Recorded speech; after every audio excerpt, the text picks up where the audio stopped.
Charles Bettelheim. A economia alemã sob o nazismo.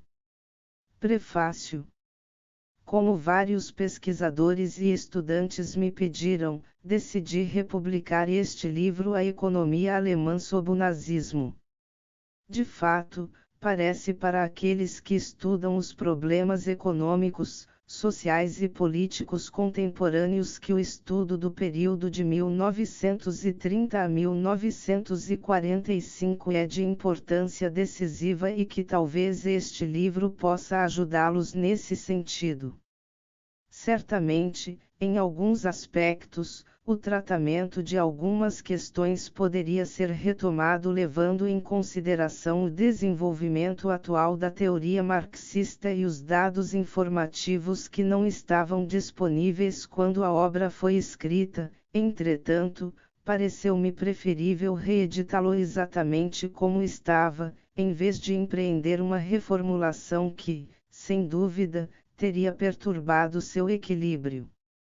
Portanto, o conteúdo das páginas que se seguem é uma simples reedição, sem alterações ou acréscimos de qualquer tipo. Charles Bettelheim. Paris, 25 de setembro de 1970. Introdução. A Alemanha acaba de ser palco de uma experiência econômica extraordinariamente complexa, da qual foram dadas as mais diversas e contraditórias interpretações, sem jamais tentar abordar a questão em sua totalidade. Portanto, parece indispensável, ainda agora, e sobretudo agora, tentar uma análise global, uma vez que naquela experiência, na demagogia e nas mistificações que a cercam, há elementos que vão além do próprio quadro da Alemanha, problemas que surgem com base no capitalismo monopolista e que se desenvolvem a partir das contradições que surgem na economia mundial. Em particular, dois problemas apresentam um interesse geral e permanente, e aqui são tratados de forma concreta. 1. O problema do verdadeiro socialismo, isto é, da demagogia que renasce constantemente em torno das medidas intervencionistas adotadas com base no capitalismo monopolista, demagogia a que o nazismo deu a máxima amplitude. É muito importante destacar e elucidar o sentido dessa demagogia para poder desmascará-la melhor e também esclarecer, por meio da análise, quais são seus fundamentos objetivos, ou seja, os fatos que tendem a dar a essa demagogia uma aparência de realidade. É um esforço de desmistificação que vale não só para a Alemanha nazista, mas também para todos os países onde o capitalismo, por seu próprio desenvolvimento, tende a originar uma crescente intervenção do Estado que alguns qualificam de socialista ou revolucionária. 2. O problema dos mercados, visto que surge ao mesmo tempo a nível nacional e a nível internacional. No plano doméstico, onde a política econômica dos monopólios de fato tende constantemente a restringir o mercado. No plano internacional, onde se coloca o problema das relações entre as economias nacionais e a economia mundial, problema que se insere precisamente nas relações mais gerais entre forças produtivas e mercados e do qual um aspecto particular é constituído pela questão das possibilidades de exportação de produtos acabados e importação de matérias-primas. Para a França, como para a Europa, esses são problemas atuais.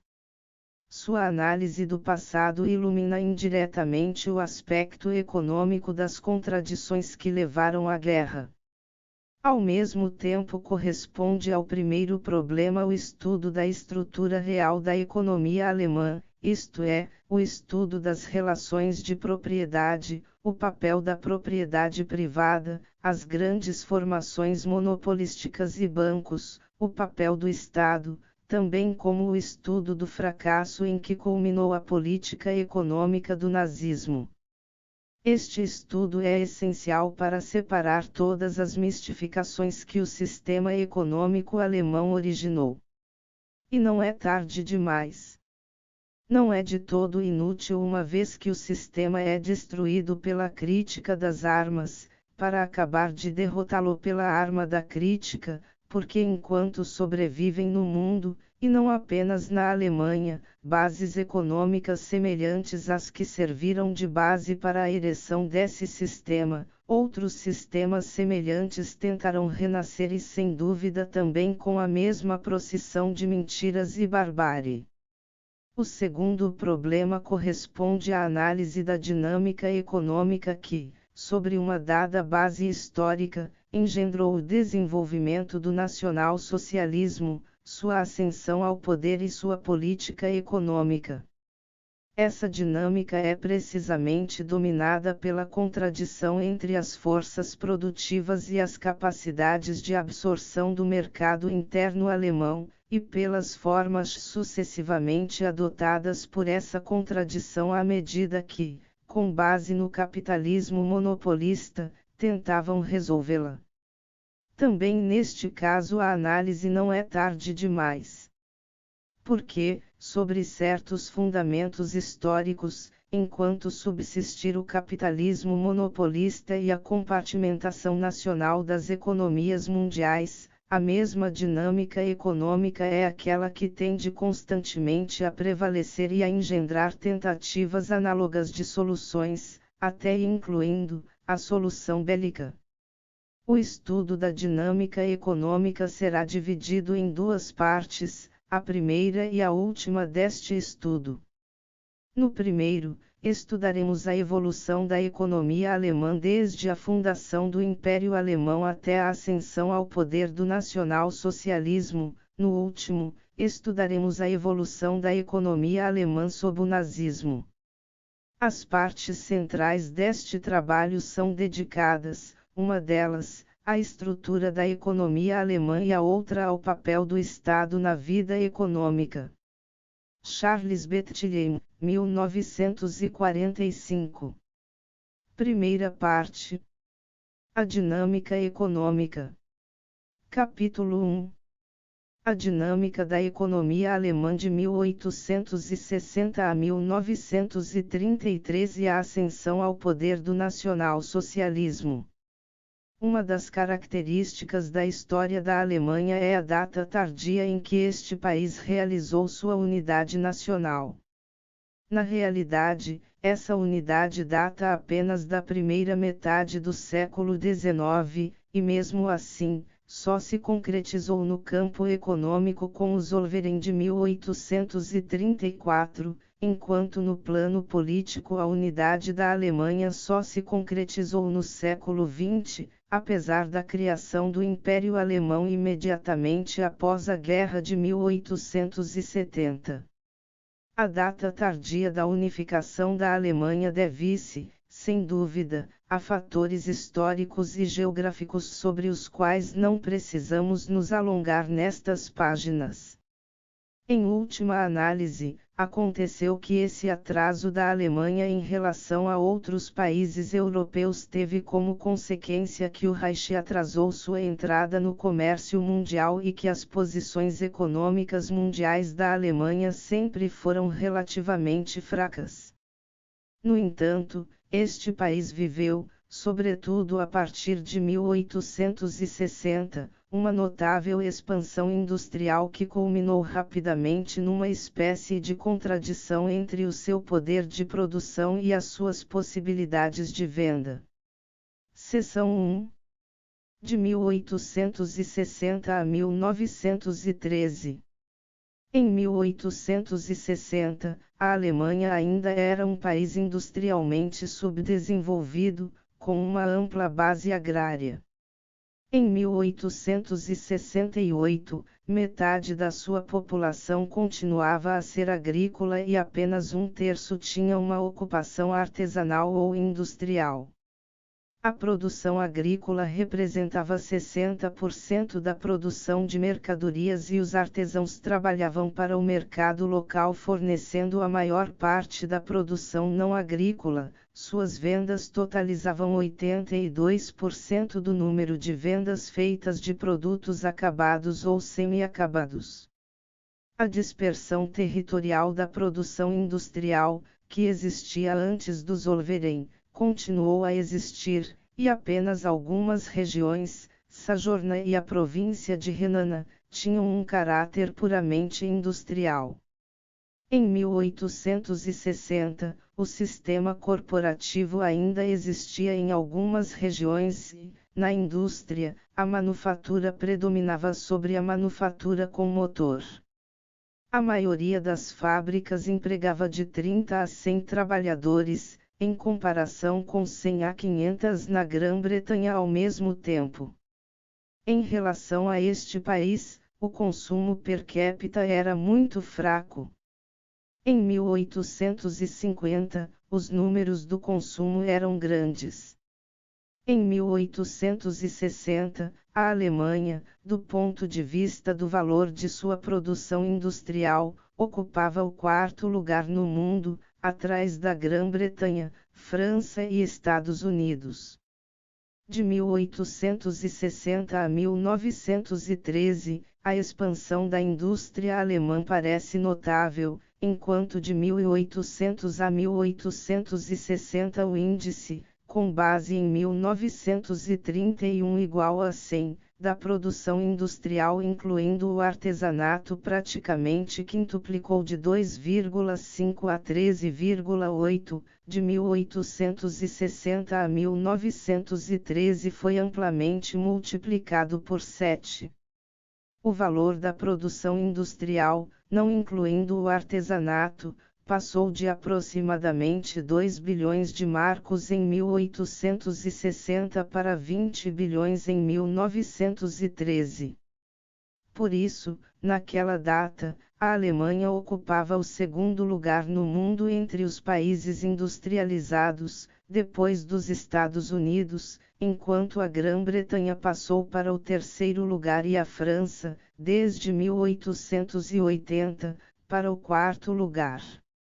A progressão industrial da Alemanha, favorecida pela anexação de regiões ricas em depósitos de minério de ferro da Lorena, foi, sobretudo, apreciável no que diz respeito à produção de aço, cujo índice passou de 4 para 100 entre 1860 e 1913, enquanto a indústria do carvão viu o seu índice subir de 12 para 100 e a indústria têxtil de 16 para 100. Enquanto o índice geral da produção industrial havia se multiplicado por 7, o da Grã-Bretanha havia se multiplicado por menos de 13 e o da França por 4. Apenas os Estados Unidos experimentaram uma progressão mais rápida, o coeficiente era 12, a ponto de a produção industrial alemã, que representava 90% da dos Estados Unidos em 1860, representar apenas 40% da indústria americana às vésperas de a Primeira Guerra Mundial. Produção americana.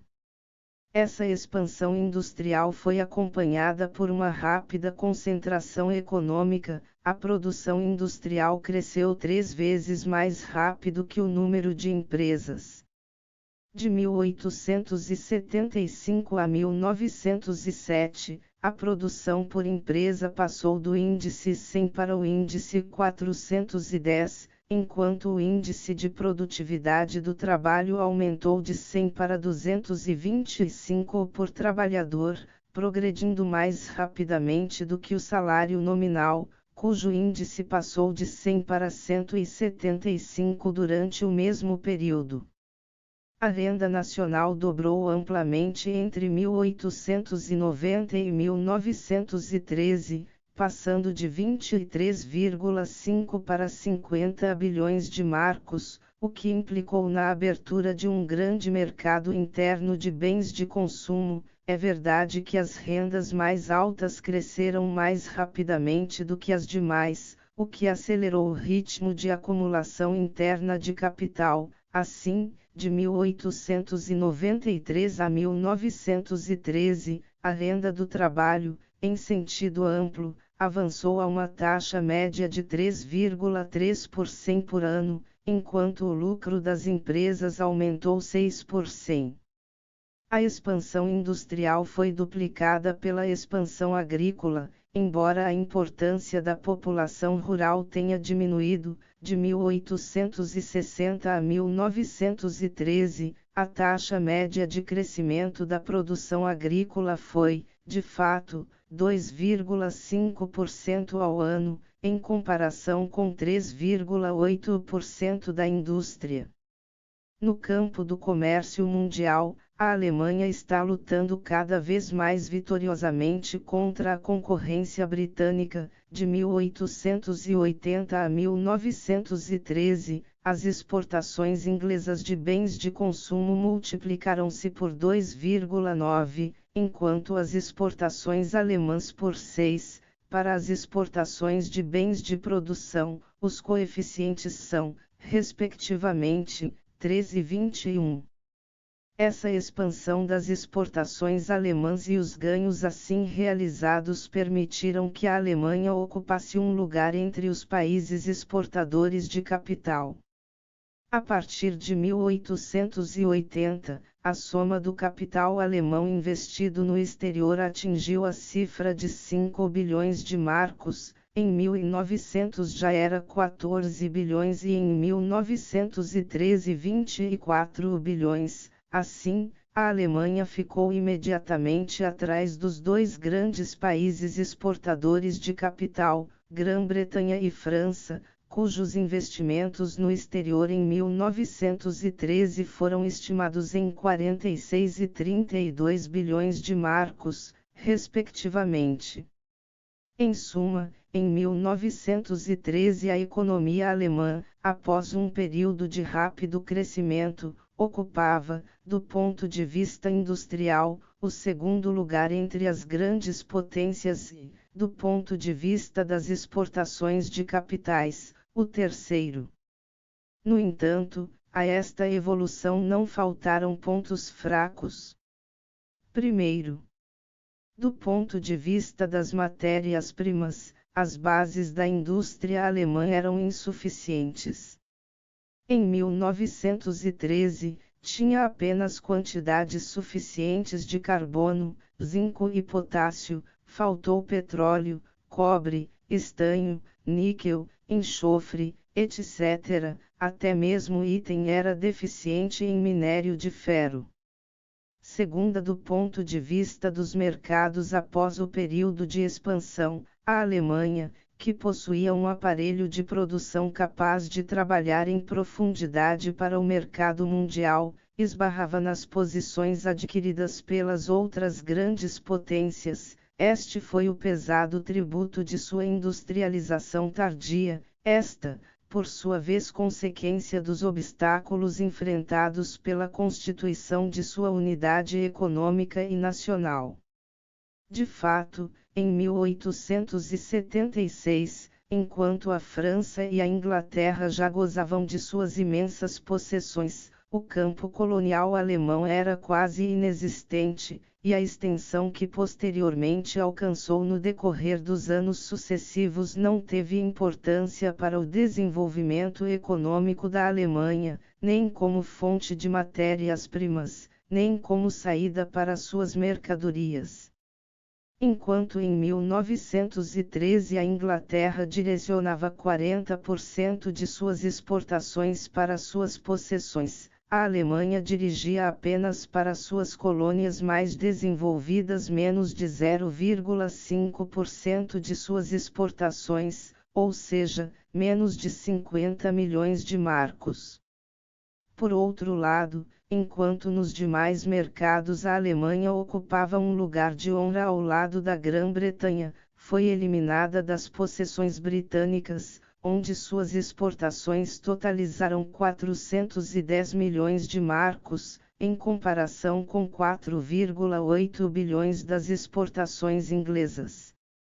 O problema das saídas foi, portanto, colocado em termos agudos para a economia alemã, tanto do ponto de vista da exportação de mercadorias como do ponto de vista da exportação de capitais. As colônias alemãs não tinham sido capazes de absorver mais de 1,5% do capital alemão exportado, 370 milhões de marcos. A necessidade em que a Alemanha se encontrava por volta de 1913 de garantir-se o controle de um certo número de mercados para seus produtos, com o risco, do contrário, de ver explodir a contradição entre o desenvolvimento de suas forças produtivas e as possibilidades de saída para eles, constitui, sem discussão possível, uma das fontes do primeiro conflito mundial. Terceiro, os obstáculos enfrentados pela economia alemã sujeitaram a um envelhecimento, de certa forma, prematuro. Esse fato se reflete em duas séries de números.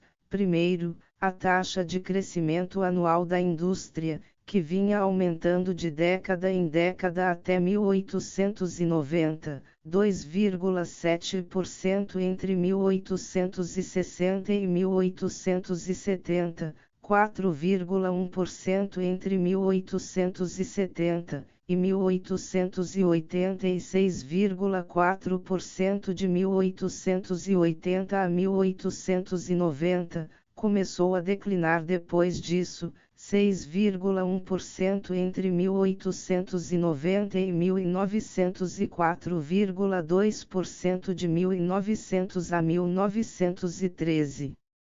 Em segundo lugar, a participação da Alemanha na produção industrial mundial, que tinha aumentado constantemente de 1860 a 1900, atingindo 15% em 1890 e 17% em 1900, começou a diminuir a partir do início do século e, em 1913, estava novamente em declínio, cerca de 15%.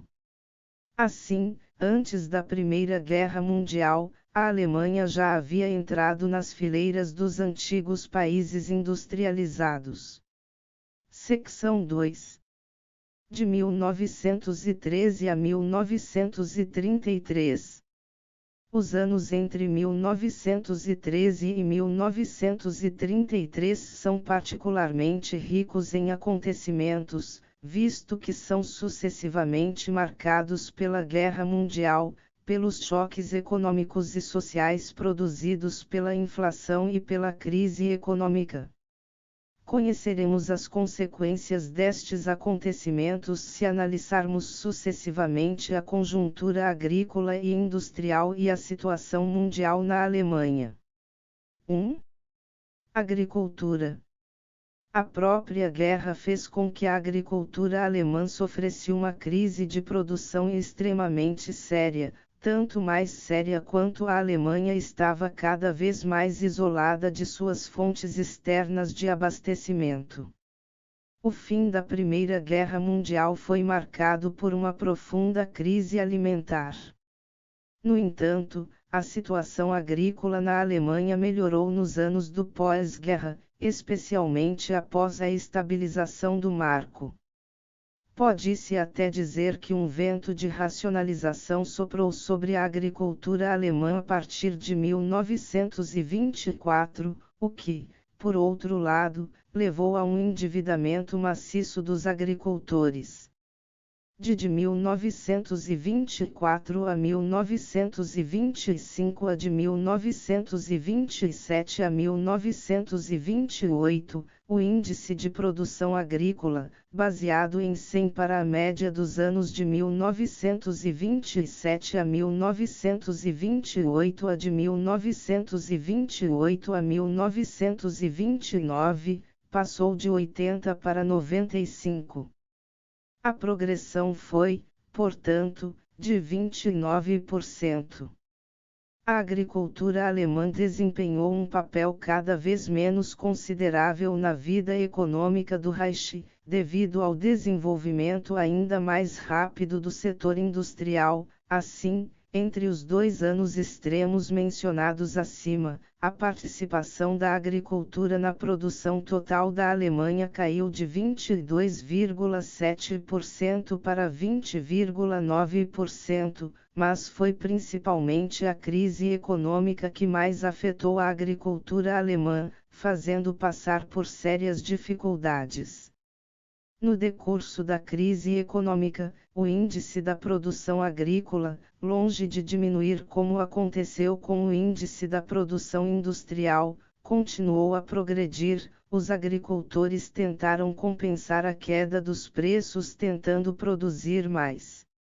Assim, o índice de produção agrícola, mesmo à base do caso anterior, atingiu 105 em de 1928 a 1929, 107 em de 1929 a 1930, 110 em de 1930 a 1931 e 109 em de 1931 a 1932. Apesar desta progressão da produção, a queda dos preços agrícolas, da ordem de 40%, foi tal que os agricultores viram a sua situação piorar. De resto, pode-se pensar que o aumento da produção agrícola, diante de uma regressão da produção industrial, só contribuiu ainda mais para a queda dos preços agrícolas. Segundo cálculos do Departamento de Estatística do Reich, durante a crise econômica, o declínio do rendimento bruto da agricultura foi da ordem de 28,5%, o que tornou deficitária a situação da maioria da população e das explorações agrícolas, devido ao elevado nível e rigidez das rendas e encargos hipotecários. Os credores hipotecários foram forçados a realizar requisições maciças. Assim, observou-se, ao longo desse período, como o valor das terras e dos materiais agrícolas despencou e, em muitos casos, o produto da realização dos bens requisitados mal chegava para quitar a metade das dívidas hipotecárias. Consequentemente, a agricultura deixou, e cada vez mais, de constituir um escoadouro para produtos industriais. 2.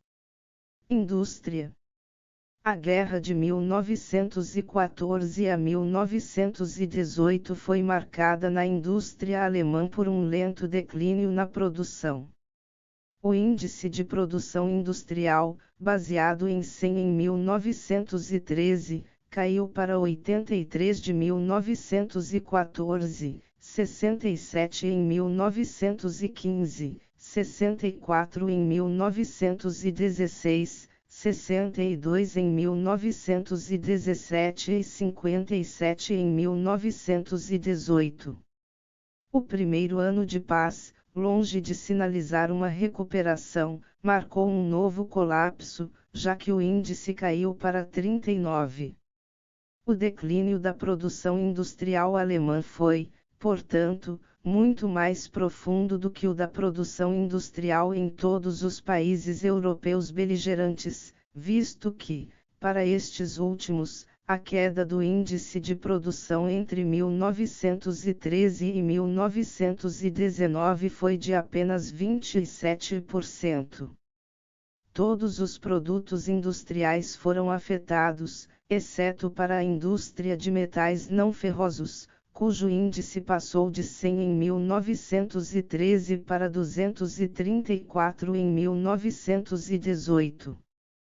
Produção de aço da Alemanha viu seu índice cair de 100 para 53 entre 1913 e 1918, enquanto o índice da produção mineira caiu de 100 para 83, e o da produção têxtil de 100 para 17. Esses retrocessos são explicados tanto pela redução do número de trabalhadores como a queda da produtividade do trabalho, cuja regressão média foi de 20% ao longo da guerra. Como já assinalamos anteriormente, a cessação das hostilidades não representou uma solução rápida para as dificuldades industriais da Alemanha. Vimos o baixo nível em que se encontrava o índice de produção industrial em 1919. Este baixo nível, também devido em parte às cessões de território que os tratados de paz de 1918 marcaram para a Alemanha. A Alemanha perdeu cerca de 11% de sua capacidade produtiva na indústria de bens de produção e cerca de 6,5% em sua capacidade de produção na indústria de bens de consumo. A indústria do aço, acima de tudo, foi a mais afetada, pois estima-se que a perda de sua capacidade produtiva foi de 43% para ferro fundido, 35% para aço e 31% para laminados. Dentre as causas que explicam o prolongamento da difícil situação da indústria, sem dúvida, um lugar deve ser dado às importantes convulsões políticas que marcaram o pós-guerra na Alemanha. Depois, os anos de 1920 a 1923 marcam uma certa recuperação, por outro lado ligada a fenômenos inflacionários. De 1919 a 1922, o volume da produção industrial aumentou 90%, mas mesmo assim só conseguiu cobrir 71% da produção pré-guerra. Em 1923, a última crise da inflação e a ocupação do Ruhr causaram um novo declínio na produção industrial.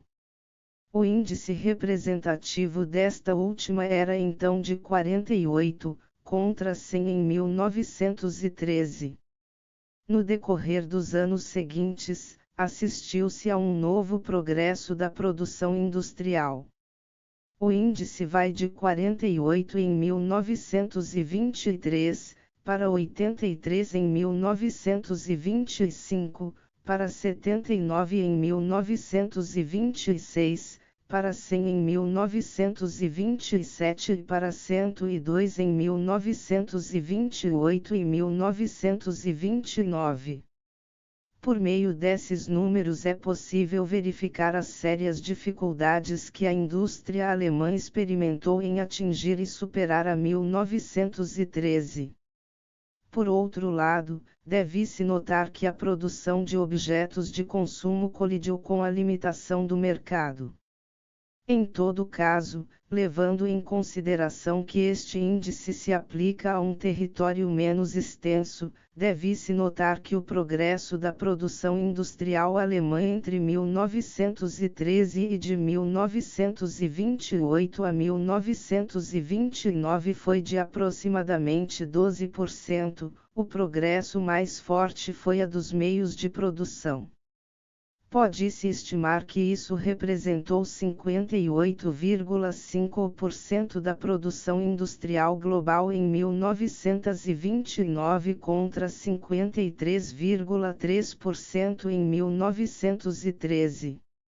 O progresso da produção industrial alemã no decorrer daqueles anos foi devido tanto ao progresso considerável do emprego. O número de trabalhadores que tinha emprego chegou a 9.431.000 em 1929, comparado com 8.338.000 em 1926, e o progresso da produtividade do trabalho. Precisamente este progresso constitui um dos fatos mais notáveis do período em análise.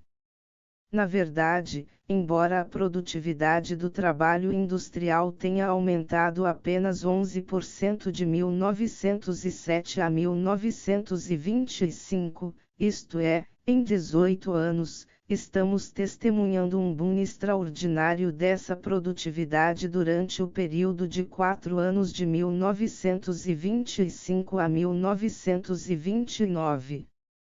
Esse progresso não é menos de 67% na produção de coque, 41% na produção de hierro, 29% nas minas de lignito e 33% nas minas de carvão. Se considerarmos a produção industrial como um todo, o progresso da produtividade do trabalho foi de 1,3% em uma média anual, enquanto durante o período de 1925 a 1935 essa média aumentou para 3,5%. De fato, durante o período de 1924 a 1929, o progresso técnico foi mais rápido do que antes da Primeira Guerra Mundial e a Alemanha estava na vanguarda do progresso, junto com os Estados Unidos. O desenvolvimento da produção industrial global da Alemanha evidentemente não afetou todos os ramos da indústria da mesma forma. Pode-se até constatar que, enquanto alguns ramos progredirão muito mais rápido do que a média, outros regredirão. Entre estas, as que mais caíram foram as indústrias extrativas de ferro, chumbo, zinco, estanho e carvão, cujo índice de produção, em 1928, era claramente inferior ao de 1913. Particularmente notável foi o declínio de 75% na extração de minério de ferro, 43% na extração de minério de chumbo e 5% na extração de minério de zinco. Outras produções industriais também passaram por uma fase de regressão no período em questão. Este foi especialmente o caso da produção de estanho, açúcar, cerveja e tecidos de linho. Em certa medida, esse declínio é explicado pela cessão de territórios, como é o caso do minério de ferro, chumbo e zinco. Noutros casos, deve-se à evolução da situação geral e à evolução dos preços que fizeram com que algumas produções deixassem de ser rentáveis para a indústria alemã.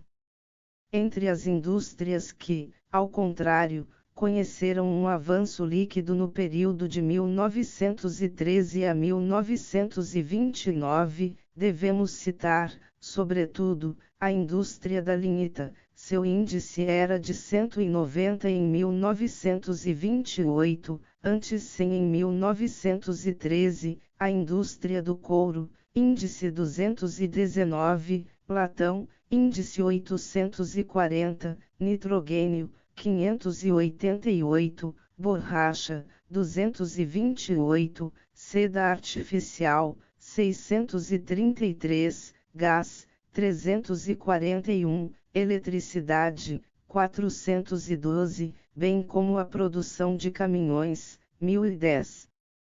No entanto, apesar do rápido progresso de certos ramos da produção industrial, ou seja, apesar do progresso da produtividade do trabalho, a Alemanha não foi capaz de manter seu lugar na produção industrial mundial. Considerando que, de 1860 a 1913, a taxa de crescimento anual da produção industrial alemã foi de 3,8%, ou seja, igual à taxa mundial, essa taxa já era de apenas 0,8% entre 1913 e 1913. 1927-29, contra uma taxa mundial de 2,1%. No entanto, durante o período 1925-29, a Alemanha voltou a ocupar o segundo lugar entre os grandes países industrializados, depois dos Estados Unidos e antes da Grã-Bretanha e da França. Isso se explica pelo fato de que, em comparação com a taxa de progressão alemã de 0,8%, descobrimos que a taxa de progressão britânica é de apenas 0,2%, enquanto outros países que progrediram mais rapidamente que a Alemanha, como foi o caso da França, com uma taxa de progressão de 1,5%, estavam muito longe disso para ocupar o segundo lugar. Dentre os países que registraram rápida progressão de sua produção industrial no período considerado, devemos citar a Itália, com 3,2%, o Canadá com 4,6% e a Rússia com 6,3%. Quanto aos Estados Unidos, sua taxa de progressão foi mais considerável do que a taxa alemã, pois subiu para 3,2%.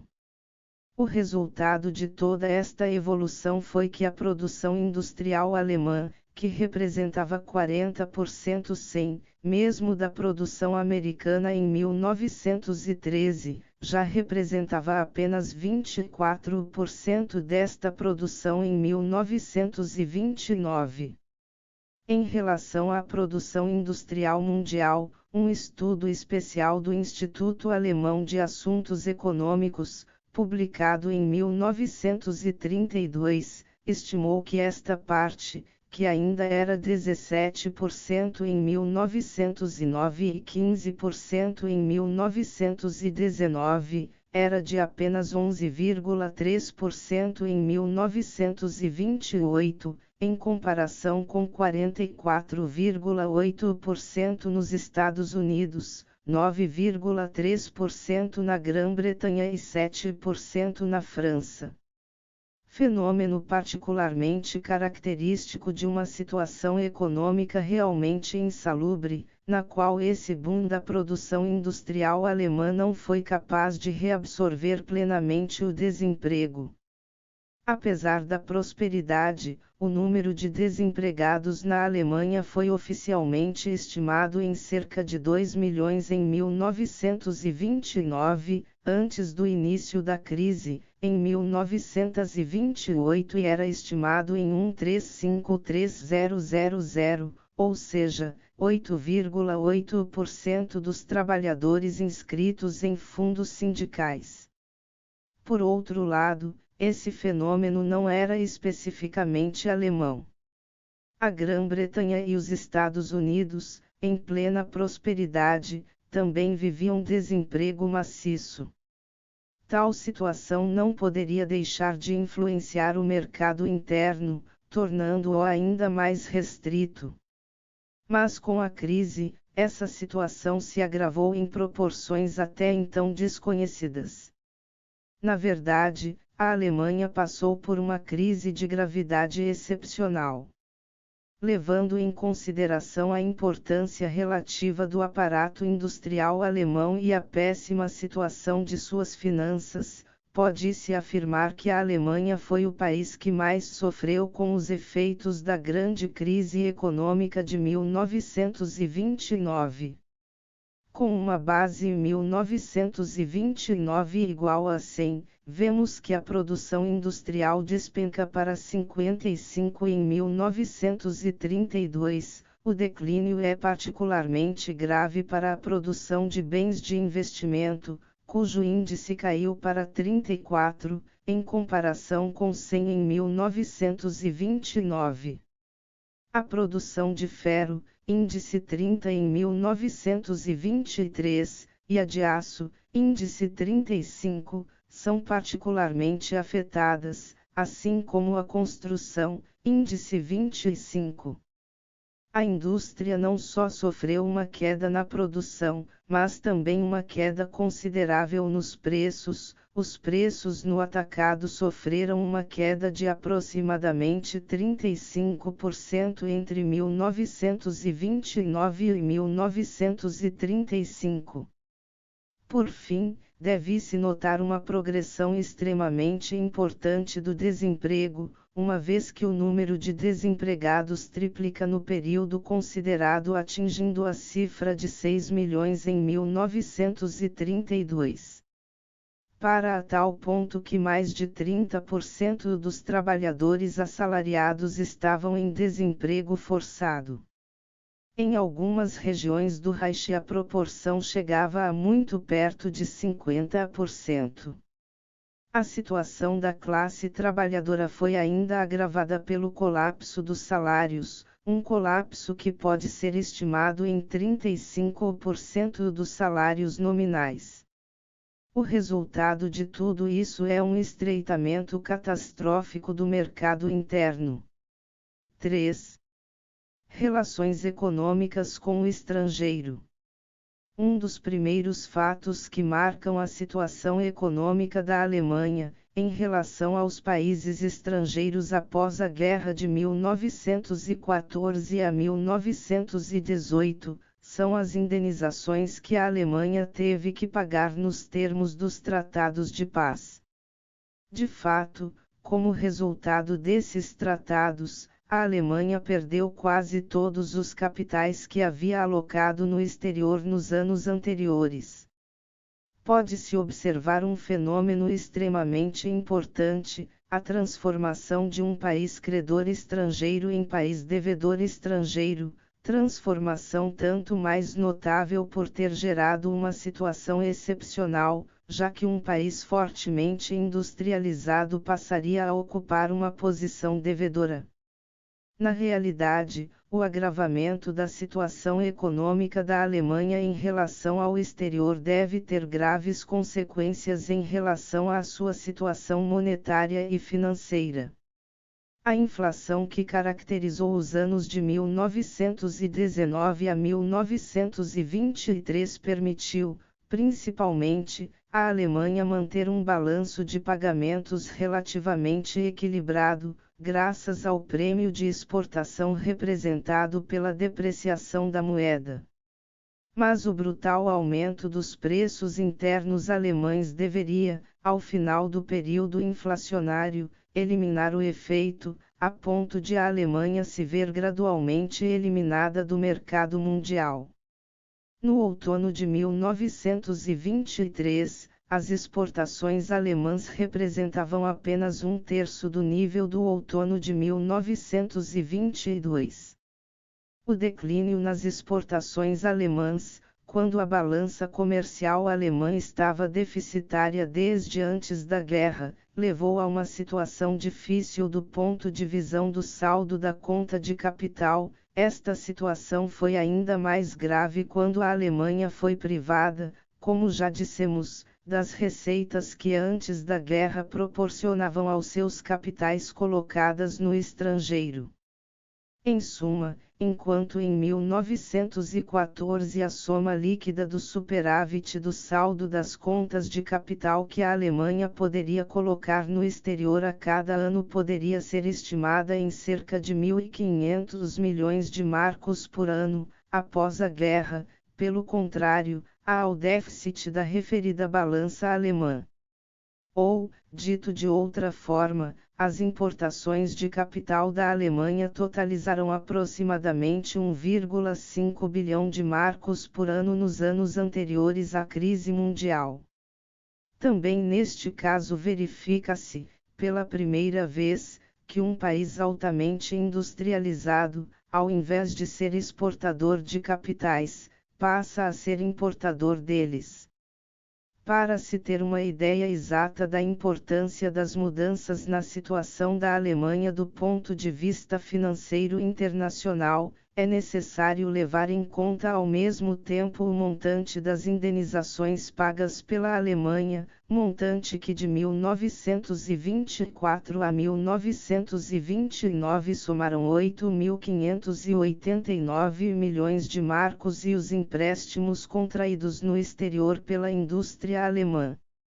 Esses empréstimos, em grande medida, possibilitaram o boom industrial alemão que observamos anteriormente. Isso é particularmente verdadeiro a partir de 1923, o ano da estabilização, após o qual os importadores recuperaram a confiança no exterior. Da mesma forma que de 1919 a 1923 a Alemanha viveu uma situação inflacionária, pode-se dizer que de 1924 a 1929 passou por um período de empréstimos internacionais. Na verdade, foram os bancos de Nova York, Londres, Amsterdã, Zurique, Paris e Basileia que, ao emprestar à Alemanha quantias superiores ao que havia pago em reparos, possibilitaram a reconstrução de sua indústria de acordo com os princípios da tecnologia mais moderna. Deve acrescentar-se que, a quando desta reconstrução, nem sempre foram tidas em consideração as possibilidades reais de absorção do mercado.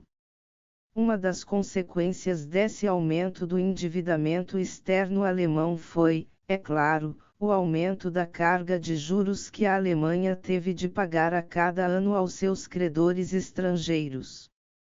Essa carga de juros, que era de 166 milhões de marcos em 1924, aumentou para 326 em 1925, 513 em 1926, 680 em 1927, 945 em 1928 e 1225 em 1929.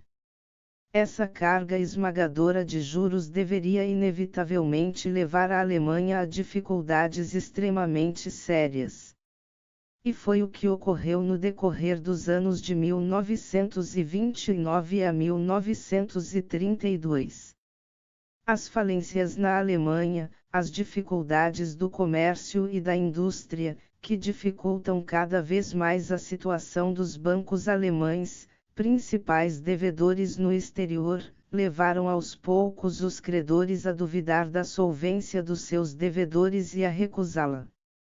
É nessa evolução da atitude dos credores externos da Alemanha, mais do que na evolução do comércio exterior alemão, que se deve ver a origem das dificuldades bancárias e monetárias que caracterizaram os anos de 1931 a 1932. Na verdade, ao longo de nos anos de crise, o comércio exterior alemão evoluiu de forma bastante favorável, pois as importações registraram uma regressão ainda mais considerável, o que se explica, na verdade, pela paralisia de uma parte do aparelho industrial, paralisia que implicou na suspensão, de boa parte importação de matérias-primas. No total, a partir de 1930, não havia mais saldo devedor, mas saldo credor da balança comercial. Esse saldo alcançou 1.643 milhões de marcos em 1930, 2.872 em 1931 e 1.072 em 1932. As dificuldades econômicas que a Alemanha deveu sustentar em suas relações com o estrangeiro não decorriam, portanto, de sua situação comercial, mas do grau de seu endividamento. Isso nos obriga a também lidar com a situação financeira da Alemanha. 4. Situação financeira. Se voltarmos aos anos imediatamente após a guerra, vemos que eles foram caracterizados por uma inflação sem precedentes. Acima de tudo, foram os anos de 1920 a 1923 em que a tendência inflacionária foi mais pronunciada. Não é sem interesse considerar quais foram as principais consequências dos fenômenos inflacionários, tanto no que se refere à estrutura econômica e social da Alemanha, quanto no que diz respeito à taxa de concentração econômica. 4.1 Do ponto de vista industrial. A inflação implica um aumento dos preços mais rápido do que o aumento dos salários, portanto, implica uma queda dos salários reais e um aumento do lucro. Ao longo de todo o período de inflação, que durou 5 anos no total, os salários permaneceram bem abaixo do nível anterior à guerra, a produtividade do trabalho não diminuiu, exceto na última fase da inflação. O professor Lederer foi capaz de estimar a soma dos salários não pagos entre 24 e 28 bilhões de marcos de ouro, com a indústria se beneficiando disso. B. A indústria, na medida em que os impostos são repassados aos preços e na medida em que arrecada impostos na fonte, se beneficiou da depreciação do dinheiro entre o momento em que o arrecadou e o momento em que o reverteu para o tesouro. C. Por fim, a indústria, com a desvalorização cambial, praticamente se livrou da cobrança de juros e da amortização de sua dívida. Desta forma, ele se beneficiou de uma soma próxima a 50 bilhões de marcos. Em suma, no final do período inflacionário, o grande capital alemão havia conseguido obter enormes lucros devido ao aprofundamento da exploração dos trabalhadores alemães e à expropriação de grande parte de seus credores, representantes das classes médias. Esses benefícios serviram para a racionalização do aparelho produtivo e para a expansão das forças produtivas. No final do período de inflação, o aparato de produção alemão era em muitos setores muito mais poderoso do que no início da guerra, da qual havia crescido muito diminuído. Da mesma forma, o sistema ferroviário foi completamente reequipado. A Alemanha, que tinha 25.000 locomotivas e 250.000 vagões em 1913, e teve que desistir de 5.000 locomotivas e 150.000 vagões no final da guerra. Após a inflação possuía 31.000 locomotivas e de 750.000 vagões. 4.2. Do ponto de vista monetário e financeiro. A inflação levou à desmonetização do antigo marco, que representava apenas 1/1000 de seu valor nominal, e sua substituição por uma nova unidade monetária, o Reichsmark, definida por um peso de ouro fino de 0,3584 gramas. A inflação acabou com o aniquilamento da dívida interna. Consequentemente, após a moratória Hoover e várias manipulações, a Alemanha praticamente se livrou de sua dívida externa pagando apenas pequenas frações dela, tornando-se um país quase sem dívidas, enquanto os orçamentos francês e inglês continuavam a suportar as pesadas consequências financeiras da guerra. Portanto, as possibilidades de endividamento do Estado, quando os nacional-socialistas chegaram ao poder, devem ter sido muito maiores na Alemanha do que na França ou na Inglaterra. 4.3. Do ponto de vista social. A inflação não resultou apenas em um declínio no padrão de vida da classe trabalhadora, mas também na proletarização de muitos elementos das classes médias. Estes, na medida em que não eram agricultores, perderam então o valor das sumas que haviam colocado nas caixas econômicas e nos bancos. Para viver, tiveram que vender as ações que possuíam, ações recompradas por grandes empresas, que assim ampliaram suas redes de participação, e suas casas. Assim, setores importantes da população que antes da guerra tinham uma renda não proveniente do trabalho, tiveram que ser incorporados ao processo produtivo, às possibilidades de produção. Desta forma, foram aumentados enquanto desaparecia uma parte do poder do consumidor que, até então, era exercido no mercado interno. A contradição entre as forças produtivas e as possibilidades de absorção do mercado deve, no longo prazo, tornar-se ainda mais aguda. A volta à estabilidade monetária foi acompanhada pelo desaparecimento de quase toda a liquidez das empresas, liquidez destruída pela depreciação total da antiga unidade monetária. Essa destruição foi uma das primeiras razões pelas quais as empresas e bancos alemães tiveram que recorrer a empréstimos maciços do exterior. Esse endividamento foi ainda aumentado porque a expansão do aparelho industrial alemão foi financiada, em grande parte, nos anos seguintes, pelo capital estrangeiro. Por outro lado, era um facto grave que estes capitais tivessem sido emprestados a bancos alemães a curto prazo, pelo que estes bancos estavam constantemente sob a ameaça de pedidos de reembolso maciço. Com o desenrolar da crise nos Estados Unidos, essa ameaça deve se materializar, tanto mais que a situação econômica na Alemanha inspirou inúmeros motivos de medo em seus credores. A tempestade estourou durante a primavera de 1931.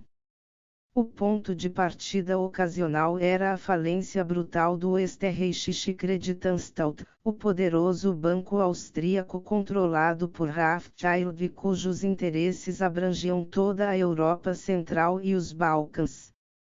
Essa falência foi o sinal de alarme para retiradas maciças de capital estrangeiro. Os banqueiros americanos, britânicos e suíços, que emprestaram bilhões em curto prazo à Alemanha, Áustria e aos estados sucessores da monarquia de duas cabeças, e que há algum tempo vinham retirando parte de seus fundos, que, por outro lado, cada vez mais necessários devido à crise que se alastrava em seus próprios países, passaram a duvidar da solvência de seus devedores externos. A falência do Kreditanstalt de Viena foi, portanto, o sinal de uma verdadeira corrida de retiradas em massa, tanto na Alemanha quanto na Europa Central. Nem o sistema bancário alemão nem o Reichsbank estavam preparados para lidar com tal situação.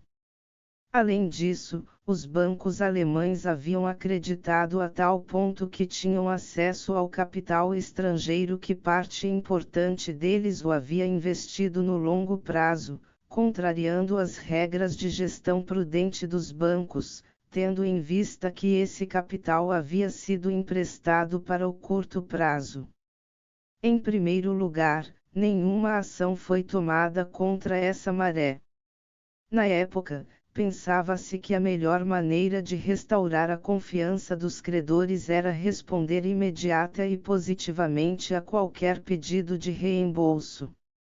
O Reichsbank contribuiu fazendo uso extensivo de suas reservas de ouro e moeda estrangeira. O slogan era: pague, pague, pague. Em poucas semanas, o Reichsbank movimentou mais de 1 bilhão de marcos em ouro e câmbio. As reservas de ouro do Reichsbank caíram no final de 1931 abaixo da metade de seu nível no final de 1930, de 2.216 milhões para 984 milhões de marcos, e as moedas conversíveis caíram um terço, de 469 para 172 milhões de marcos. Os bancos alemães com devedores diretos do exterior começaram a enfrentar crescentes dificuldades de liquidez em junho, apesar do Reichsbank desempenhar seu papel de banco dos bancos. O colapso do sistema bancário alemão parecia inevitável. No nível político, porém, o governo dos Estados Unidos, temendo o reembolso dos depósitos americanos na Alemanha, fez um gesto. Em junho, o presidente Hoover proclamou uma moratória de 1 ano sobre as reparações. Em julho de 1932, a Conferência de Lausanne tratou das reparações. A medida foi insuficiente porque as dificuldades se deviam mais a dívidas comerciais do que políticas. Apenas a ajuda financeira internacional, que implicava a cooperação da França, poderia fornecer uma solução. Para tanto, foi marcada uma entrevista entre o presidente do Conselho, Laval, e o chanceler do Reich, Brüning, mas a entrevista não pôde ocorrer. A Alemanha teve que aderir a um Locarno Oriental e renunciar à construção de um encouraçado. Em vão o presidente Hindenburg recorreu ao presidente Hoover, este último também exigiu a adesão da Alemanha às condições do governo Laval. A catástrofe era inevitável. Em 13 de julho de 1931, um dos maiores bancos alemães, o Darmstaedter National Bank, fechou suas portas. Os outros grandes bancos tiveram que recorrer à polícia para obter ajuda para se proteger contra a multidão de sem-teto enlouquecidos que se atirava em suas janelas. Na mesma tarde do dia 13, um decreto proclamou feriados bancários, todos os bancos alemães fecharam suas portas, as bolsas de valores foram fechadas, o primeiro foi reaberto apenas gradualmente, o último só retomou suas atividades em 11 de abril de 1932. Entre o colapso monetário e o colapso bancário, a Alemanha escolheu a segunda solução. Estava, portanto, embarcando em um caminho que iria se isolar cada vez mais da economia mundial, em parte contra sua vontade. Durante o mês de julho, a Inglaterra, porém, ofereceu novamente ajuda financeira à Alemanha, propôs levantar um empréstimo internacional de 1 bilhão de marcos. Mas, novamente, neste caso, certas pré-condições políticas tornaram essa intervenção contingente. A Alemanha deve renunciar solenemente a qualquer modificação de suas fronteiras por 10 anos. O chanceler Brüning rejeitou novamente essa condição, obrigando a Alemanha a emergir por seus próprios meios de uma crise cuja extensão ele não calculou com exatidão e da qual era totalmente incapaz de sair pelos métodos clássicos. 5. O estrangulamento do mercado interno alemão. Se considerarmos a situação geral da economia alemã, decorrente da evolução da crise, veremos que teve como consequência um considerável estrangulamento do escoamento doméstico.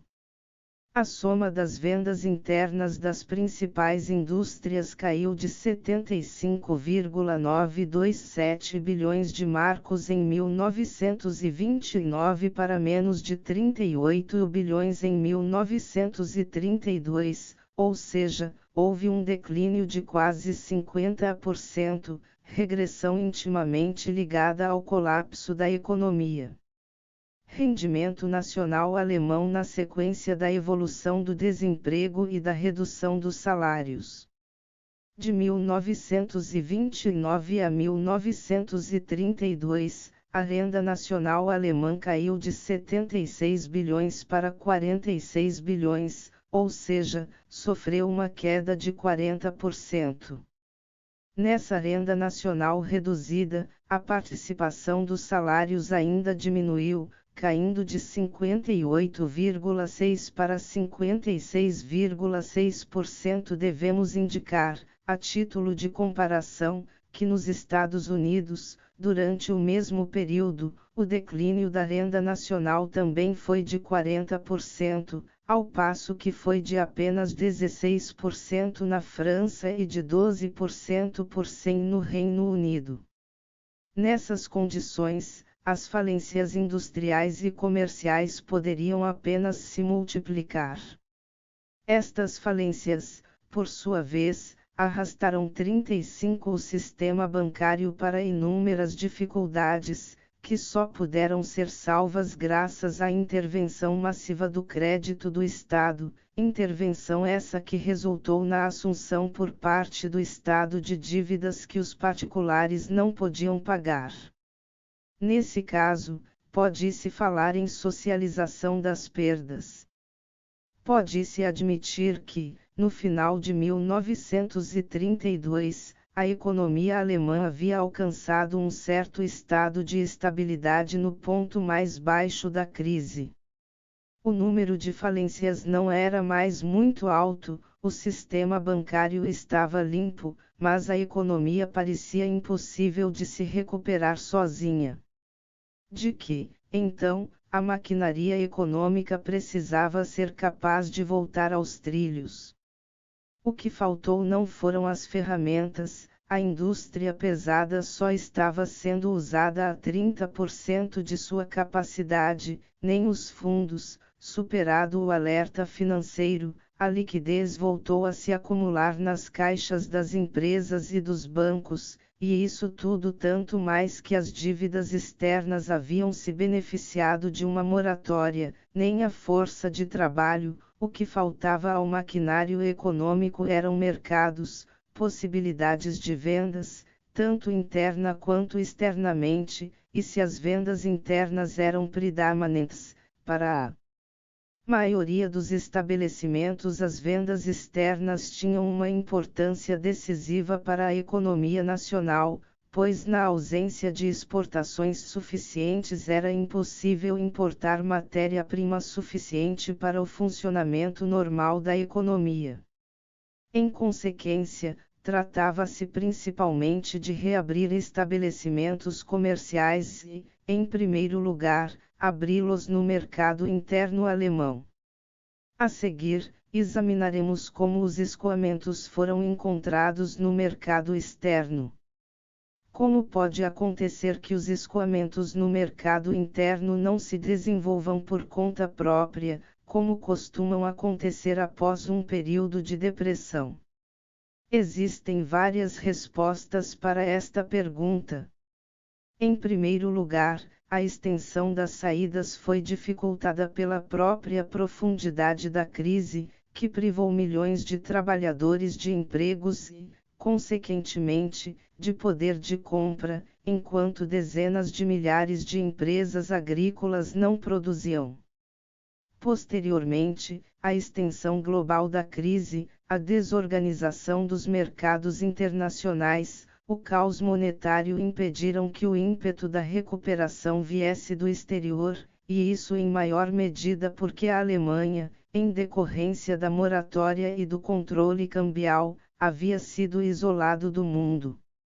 Finalmente, deve-se notar que o método de recuperação no curso de crises anteriores usualmente partia daquelas empresas que, contando com suas possibilidades de vendas futuras, para ficar à frente de seus concorrentes, procediam ao aperfeiçoamento de seus equipamentos e à realização de novos investimentos. Estes novos investimentos traduziram-se em encomendas às indústrias produtoras que voltaram a produzir, contratando novos trabalhadores, distribuindo assim os seus rendimentos e, através delas, as indústrias de bens de consumo viram as suas vendas recuperarem, o que por sua vez implicou que estas empresas iniciassem o aperfeiçoamento dos seus equipamentos, novos investimentos, etc. Agora, em 1932, na Alemanha, nenhuma grande empresa tomou a iniciativa de antecipar a demanda futura desta forma, procedendo a novos investimentos, que justamente teriam tido um impacto favorável na demanda. Esta falta de iniciativa privada deveu-se, sem dúvida, à própria profundidade da crise, mas também ao fato de, a partir de então, as entidades que detinham um grau de monopólio econômico mais ou menos considerável desempenharam na economia alemã um papel decisivo.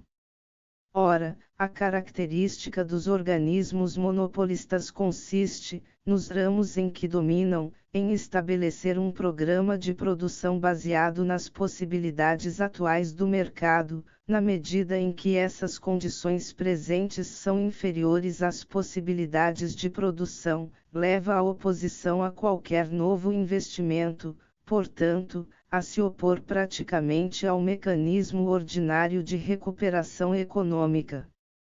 Esse fenômeno tende aqui, longe de dominar efetivamente o mercado, o que implicaria a possibilidade de expandi-lo ou restringi-lo voluntariamente, os monopólios de fato sejam por ele dominados, certamente o conhecem melhor do que a empresa isolada num regime em que predomina a concorrência, mas se o conhecem melhor é para se adaptarem com mais facilidade e conforto, para melhor adaptarem o seu programa de produção às reduzidas possibilidades de vendas.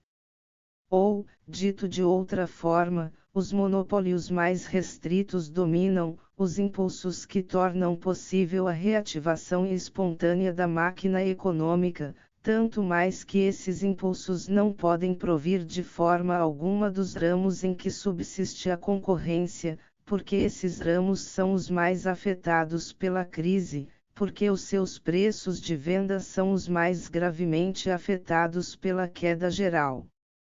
Por todas essas razões, o mercado não teve chance de se expandir por conta própria. Para as empresas, a contradição entre o elevado nível das forças produtivas e o caráter limitado do mercado não tinha a menor possibilidade de ser resolvida, nem mesmo momentaneamente, como acontecera no decorrer das crises anteriores. Era, pois, necessário acrescentar ao mercado interno limitado um mercado suplementar constituído por encomendas do sector público.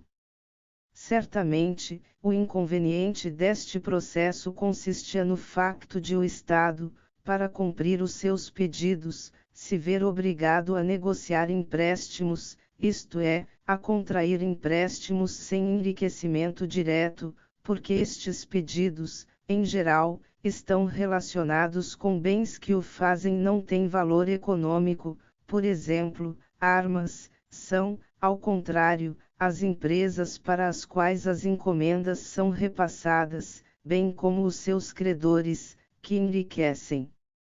Por meio desse processo, pode-se perceber como surge uma profunda diferença entre uma economia que se baseia na propriedade privada e uma economia, como a soviética, que se baseia na propriedade coletiva, porque em uma economia deste último tipo o Estado se enriquece ao mesmo tempo que as empresas, pelo que a dívida pública apenas desempenha um papel secundário.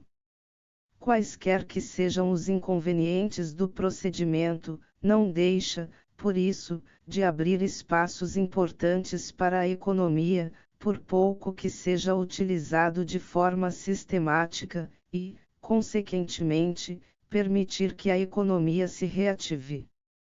Precisamente o nacional-socialismo fez uma aplicação grandiosa desse procedimento. Se quisermos resumir a evolução da economia alemã tal como a analisamos nas páginas anteriores, podemos nos expressar nos seguintes termos. Imediatamente após a guerra, um grande país industrial passou, pela primeira vez, de credor estrangeiro a devedor estrangeiro. A contradição que já existia antes da guerra entre o potencial industrial da Alemanha e seu potencial de vendas ainda era aguçada. A situação da inflação, seguida da situação do endividamento, mascarou, durante algum tempo, a situação real, quando na realidade a inflação e o crédito apenas agravaram a situação futura. Graças à inflação e aos empréstimos, o aparato industrial alemão voltou a ocupar o segundo lugar no mundo, que por um certo momento havia perdido, mas as vendas no mercado externo não foram aumentadas. A evolução das exportações é prova disso, suas saídas no mercado interno foram reduzidas, de fato, principalmente devido à extensão do desemprego, que, mesmo em plena prosperidade, chegou a 2 milhões de trabalhadores. Por outro lado, a dependência da Alemanha em relação ao exterior, o peso dos juros que tinha de pagar, crescia de ano para ano.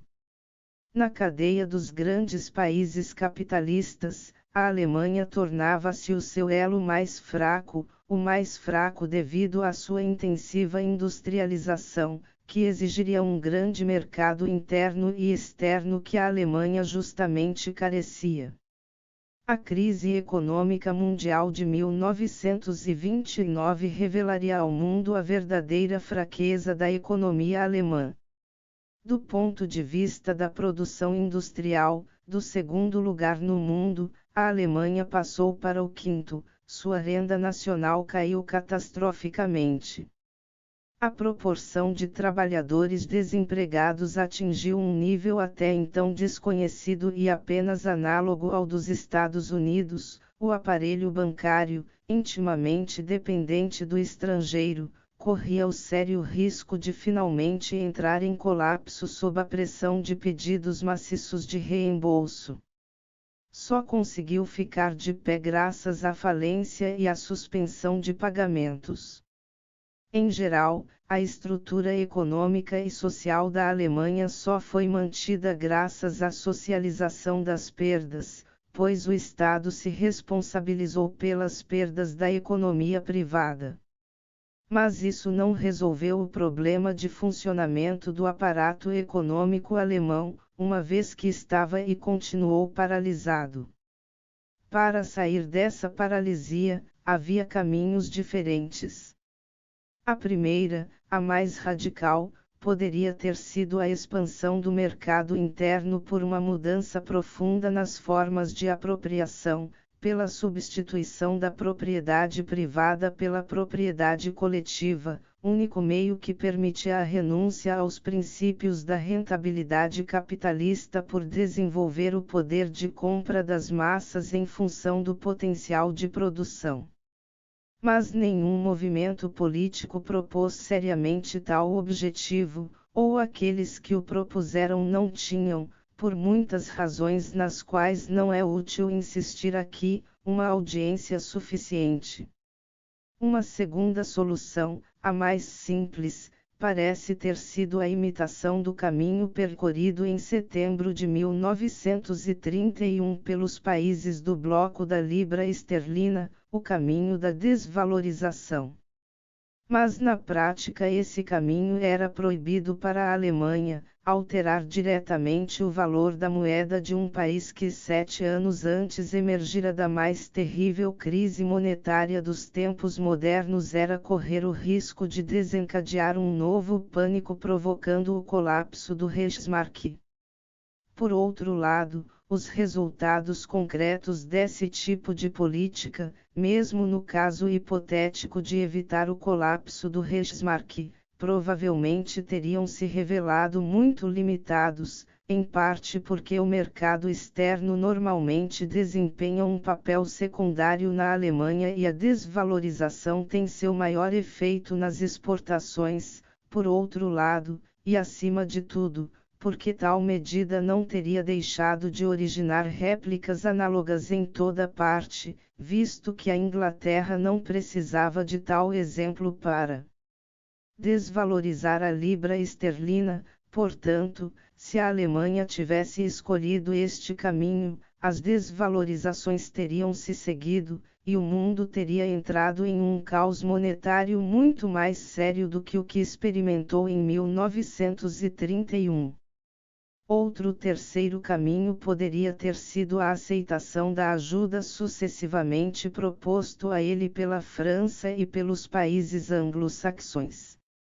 Desse modo, a Alemanha teria entrado novamente em um caminho de aparente colaboração com as potências ocidentais e com os Estados Unidos, e no caminho de sua integração em uma economia mundial bastante decomposta. Na verdade, teríamos testemunhado, sob o pretexto dessa colaboração, uma verdadeira colonização financeira da Alemanha, uma alforria do capital anglo-saxão sobre a economia alemã. Politicamente, a Alemanha não poderia aceitar tal solução, nenhum partido político poderia assumir a responsabilidade por tal renúncia.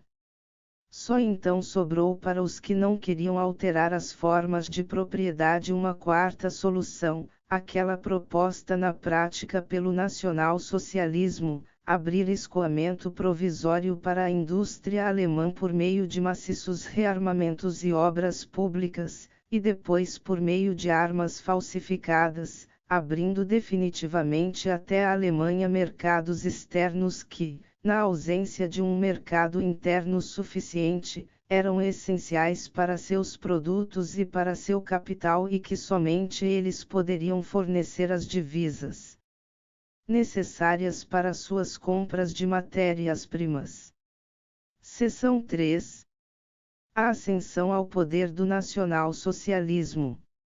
O nacional-socialismo encontrou uma primeira base política na própria crise econômica, na confusão das massas, largamente abandonadas ao desemprego, e na relutância provocada pela impotência dos partidos tradicionais, tanto burgueses como proletários, em resolver as dificuldades decorrentes da crise.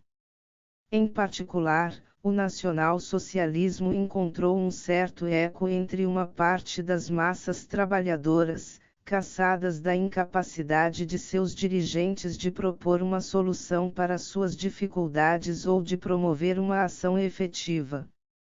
Na realidade, o nacional-socialismo utilizou um programa demagógico capaz de arrastar para dentro os novos elementos do proletariado alemão, os elementos que se proletarizaram ao longo das convulsões da guerra, do pós-guerra, da inflação e da crise econômica e que, devido à sua origem pequeno-burguesa, continuou a estar ligada às palavras de ordem do nacionalismo e da propriedade privada que o nacional-socialismo, em oposição aos partidos proletários, defendeu com determinação.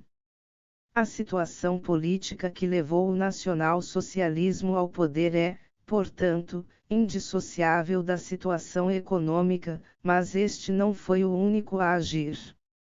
Antes de se tornar a expressão do descontentamento e desespero das massas condenadas ao desemprego e à miséria devido à crise de um regime e à impotência de seus dirigentes, de junho de 1919 a janeiro de 1933, foram registrados 224.900 suicídios apolíticos.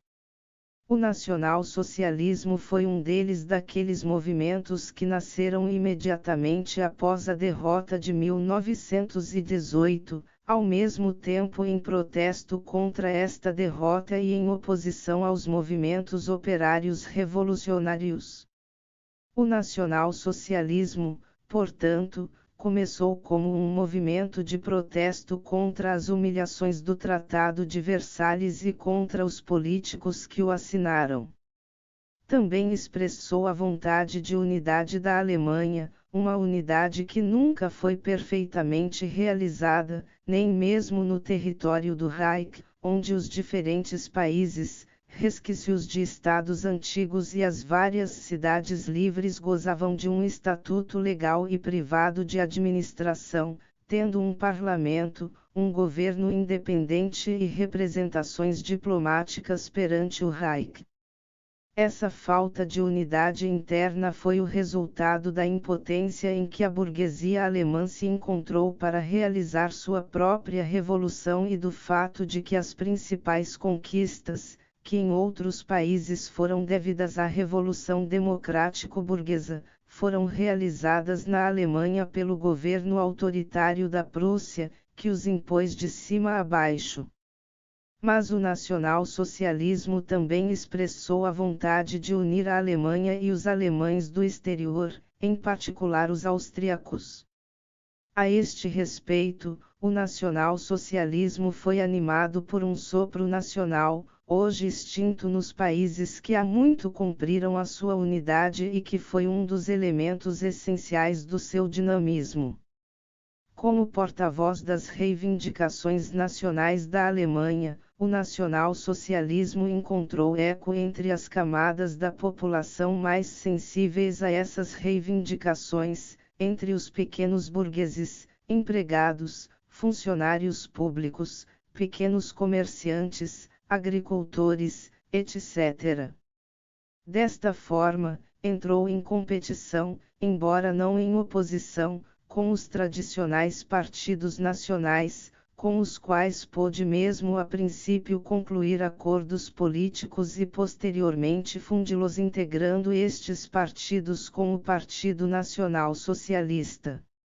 Da mesma forma, neste campo seus objetivos, que envolviam a reconstrução de um poderoso exército alemão, estavam perfeitamente reconciliados com os do Reichswehr.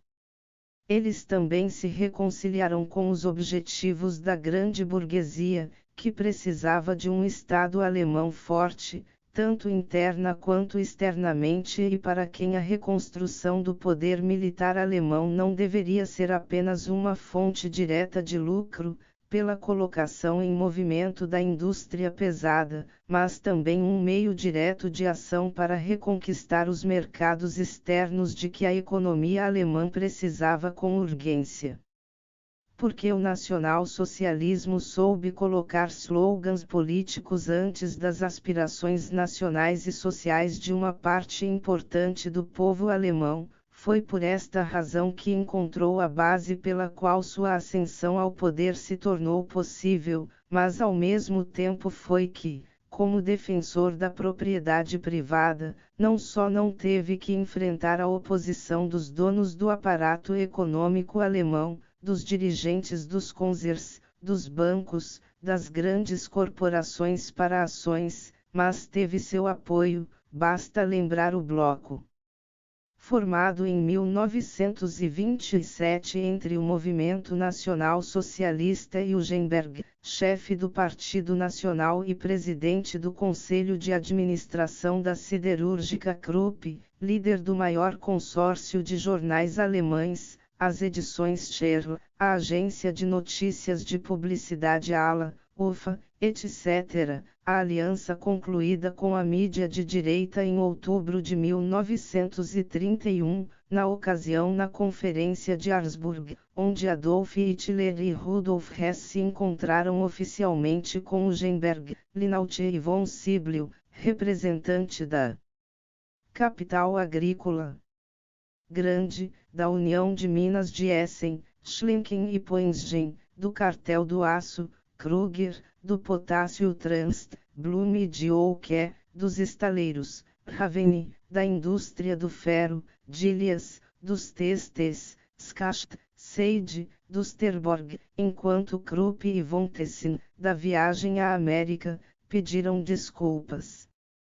Da mesma forma, o acordo entre os representantes dos círculos econômicos e do movimento nacional socialista foi marcado pelas circunstâncias em que a queda do governo Schleider e a Constituição, em janeiro de 1933, do governo de Adolf Hitler, com a participação de von Papen e Hugenberg e o apoio do movimento conservador Capacete de Aço, posteriormente se fundirão com as milícias nacional-socialistas.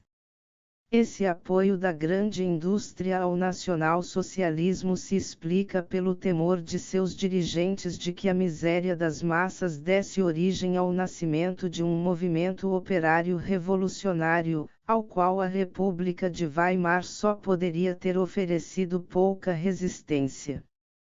Explica-se também pela impossibilidade em que se encontravam esses dirigentes da grande indústria, a despeito da importância dos meios financeiros de que dispunham e do poder do aparato econômico que controlavam, de acioná-lo, de pôr fim à paralisia da economia alemã.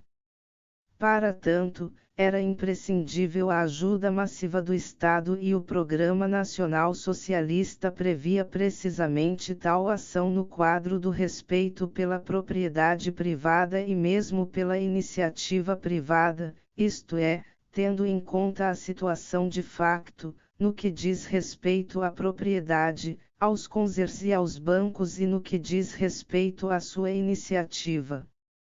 Consequentemente, os donos efetivos da economia não eram hostis, e mesmo um grande número deles estavam dispostos a experimentar a experiência do nacional-socialismo, embora esta experiência pudesse dificultar parcialmente, dadas as aspirações sociais das massas que seguiram o nacional-socialismo, sua liberdade de movimento. Foi nessa conjuntura política que o nazismo subiu ao poder. A conjuntura em que ocorreu essa ascensão, já dissemos, deve caracterizar fortemente a política econômica do nacional-socialismo. Obrigava-o, que sempre foi a intenção dos seus dirigentes e o seu programa é a prova disso, a respeitar a propriedade privada e, consequentemente, a distribuição desta propriedade e a distribuição dos rendimentos, em salários, lucros, rendimentos, etc., que foi derivado dele. Pela mesma razão, qualquer ação direta sobre a extensão do mercado interno de bens de consumo tornou-se impossível, os princípios da rentabilidade capitalista se opuseram a ela. Por outro lado, dados os poderosos meios de que dispõem as grandes organizações capitalistas, não se colocou a questão de nada fazer sem contar com elas, a não ser correr o risco de desencadear as piores convulsões econômicas, queda vertical das transações na bolsa, retiradas de depósitos, demissões em massa de trabalhadores e empregados. O nacional-socialismo queria evitar essas desordens. Sua principal preocupação era reativar o aparato econômico para reabsorver o desemprego e proceder a um rearmamento massivo. Esta foi a primeira condição para a realização de suas aspirações nacionais. Nessas condições, apenas um caminho se abriu, o da colaboração com os dirigentes efetivos da economia, com os bancos e a grande indústria. Especificamente, esta colaboração foi manifestada pelas encomendas massivas feitas à indústria pesada, com vista à realização de um programa de obras públicas e rearmamento, através do recurso ao mercado monetário, ou seja, aos bancos, para o financiamento destas encomendas, já que os fundos do Estado estavam vazios, e para a colaboração com a indústria no sentido de desenvolver os seus benefícios. Estes benefícios também poderiam ser capitalizados, servindo assim para subscrever os empréstimos necessários à consolidação de curto prazo dívida. No início, o nacional-socialismo pensava em reativar a máquina econômica dessa forma, confiando que, uma vez em movimento, ela continuaria a funcionar por si mesma. Na realidade, a iniciativa privada, por razões múltiplas das quais falaremos, nunca substituiu a iniciativa pública. Pelo contrário, os pedidos do Estado tiveram que ser cada vez mais numerosos. O nacional-socialismo teve, portanto, de confiar, cada vez mais e abertamente, do ponto de vista econômico, na grande indústria e no setor bancário. E isso deve levá-lo paralelamente a apoiar-se cada vez mais claramente, do ponto de vista político, no exército, quebrando mais ou menos rapidamente. Ele estava ciente dos elementos que continuavam a confiar nele em suas promessas socialistas. Entre esses elementos estavam, sobretudo, algumas camadas das seções de assalto que, em 1934, exigiam que fôssemos a segunda revolução. Uma vez no poder, os líderes nazistas só poderiam condenar violentamente tal afirmação. O destino que tragicamente aguardava os líderes daquele movimento em 30 de junho de 1934, já é conhecido. Veremos, na quarta parte deste estudo, por meio de quais medidas o nazismo efetivamente reabsorveu o desemprego e reativou a máquina econômica alemã. Veremos então a que becos sem saída a política econômica do nacional-socialismo deve conduzir. Mas antes de abordar esses aspectos do problema, devemos examinar por meio de qual estrutura econômica essa ação do nazismo foi exercida, ou, antes, que estrutura econômica condicionou essa ação.